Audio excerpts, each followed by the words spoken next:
Iran যুক্তরাষ্ট্র উত্তেজনা নতুন করে বাড়ছে, বিশেষ করে সম্ভাব্য সমঝোতা ভেস্তে যাওয়ার আশঙ্কায়।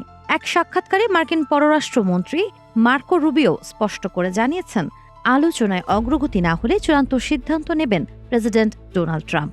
তার ভাষায়, ইরানের ওপর বর্তমান নিষেধাজ্ঞা ও চাপ যদি যথেষ্ট না হয়, ভবিষ্যতে আরও কঠোর পদক্ষেপ নেওয়া হতে পারে। ফক্স নিউজকে দেয়া এক সাক্ষাৎকারে রুবিওর এই মন্তব্যে ইঙ্গিত মিলছে, ওয়াশিংটন হয়তো ইরানকে আরও কূটনৈতিক ও অর্থনৈতিকভাবে কোণঠাসা করার পথেই এগোচ্ছে।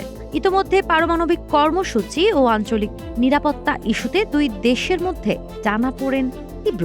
দ্বিতীয় দফার শান্তি বৈঠক অনুষ্ঠিত হওয়ার কথা থাকলেও তা বারবার স্থগিত হচ্ছে। ইরান জানিয়ে দিয়েছে, চাপের মুখে তারা আলোচনায় বসবে না।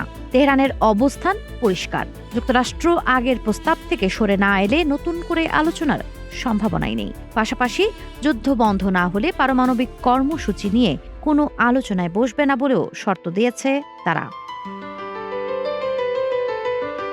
জীবন অবাক না করলে কে করবে? 28% মিল্ক ফ্যাটের অবাক করার সাথে ফ্রেশ মিল্ক পাউডার। জীবন অবাক করুক প্রতিদিন। এই অচল অবস্থায় মধ্যস্থতাকারী হিসেবে পাকিস্তানের ওপরও চাপ বাড়ছে। ইসলামাবাদ দুই পক্ষকে আলোচনার টেবিলে আনতে চেষ্টা চালালেও শেষ মুহূর্তে তা ভেস্তে যায়। এমনকি পাকিস্তানে পৌঁছানোর আগেই দেশ ছাড়েন ইরানের পররাষ্ট্রমন্ত্রী আব্বাস আরাকচি। এদিকে কৌশলগতভাবে গুরুত্বপূর্ণ হরমুজ প্রণালী ঘিরেও উত্তেজনা অব্যাহত। যুদ্ধবিরতির পরও পরিস্থিতি পুরোপুরি নিয়ন্ত্রণে আসেনি, ফলে সামগ্রিকভাবে মধ্যপ্রাচ্যে অস্থিরতা আরও বাড়ার আশঙ্কা তৈরি হয়েছে। বিশ্লেষকরা বলছেন, আলোচনার অগ্রগতি না হলে যুক্তরাষ্ট্র কঠোর নিষেধাজ্ঞা বা সামরিক চাপ বাড়াতে পারে, যা পরিস্থিতিকে আরও জটিল করে তুলবে। সাবা খান, নাগরিক প্রতিদিন।